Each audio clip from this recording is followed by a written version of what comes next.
This is Hunter Womack, discussion for Module 9.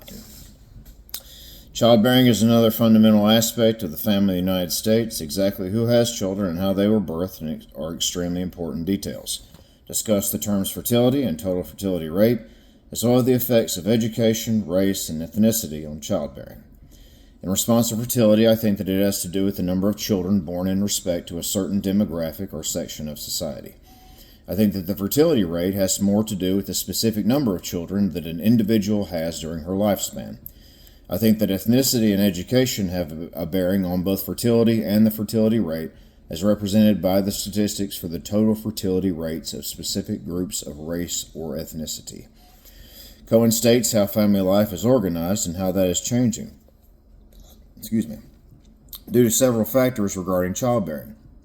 One way is the number of women who choose not to have children until after the age of 45 and are waiting until they are older to start having children.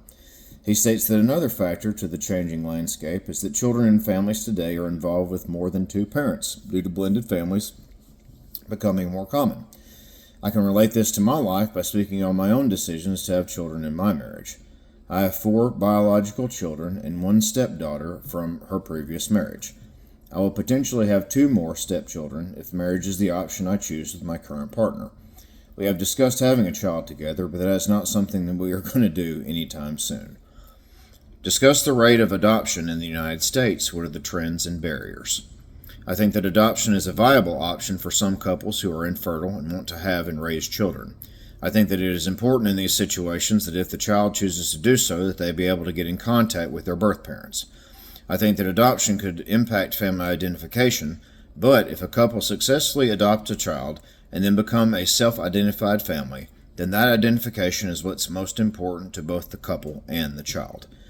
Cohen states that adoptions tended to become less commonplace due to the birth mother's desire to want to keep their children.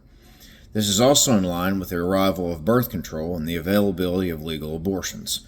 He states that the number of adoptions split between foster care services and by individuals when the babies were newborns.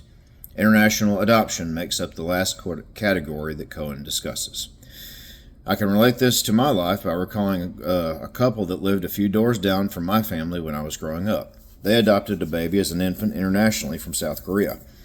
I can remember that it seemed different to me as a child who really didn't understand how that worked, but they were selfless people who just wanted the option of having a family and raising a child.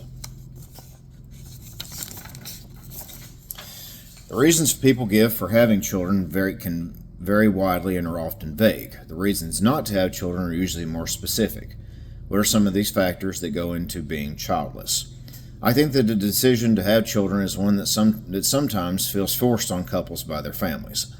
I think that in some situations, couples want to have children but are biologically unable to do so. I also think that people might want children but delay going through the process of having them until later in life. This is to achieve personal goals or to do what they want in their careers without having to worry about raising children. Cohen states that there are several reasons that people go without having children. The main reason is infertility, where couples try to have children but are unable to conceive based on biological factors that prevent pregnancy. The other factor, according to Cohen, is abortion. The reasoning behind this decision often stems from constraints on resources like money and time, as well as other life factors having to do with other parts of the family. I can relate this to my life from the side of the situation regarding the decision to have children and a family. I have 4 children, only one of which was firmly planned, so it was a challenge figuring out how to parent and facilitate a family with that many children. I do not regret the decision at all. However, I will say that having that many children was a point of stress on their mother and myself when it came to our relationship outside the children. Discuss the various aspects of parenting. How does competition and insecurities interact with parenting? I think that parenting and being a parent is one of the most challenging things that I have ever had to attempt to do in my life so far. I think that the way an individual parents their children has a lot to do with how they are raised as children. I also think that if the parents are doing the best that they can at that moment in their life, then there is no need to feel insecure or try to overcompensate as a parent. This includes allowing the children to have more time at play. Cohen states that there are several categories when it comes to gauging how successful a child is at being raised. The first one is how the child is disciplined and how they have responded to these actions. The The second is supportiveness, having to do with the actual interaction of the child, like with private conversation or playing together. The last is monitoring, which pertains to the actual structure of rules and their environment. I can relate this to my life by sharing that my ex-wife and I were very consistent on their levels of supportiveness during their early years with my children. The monitoring part of how they operated was a little different because they had to deal with me when I was still actively drinking and using other substances, so that made it for a difficult environment for my children.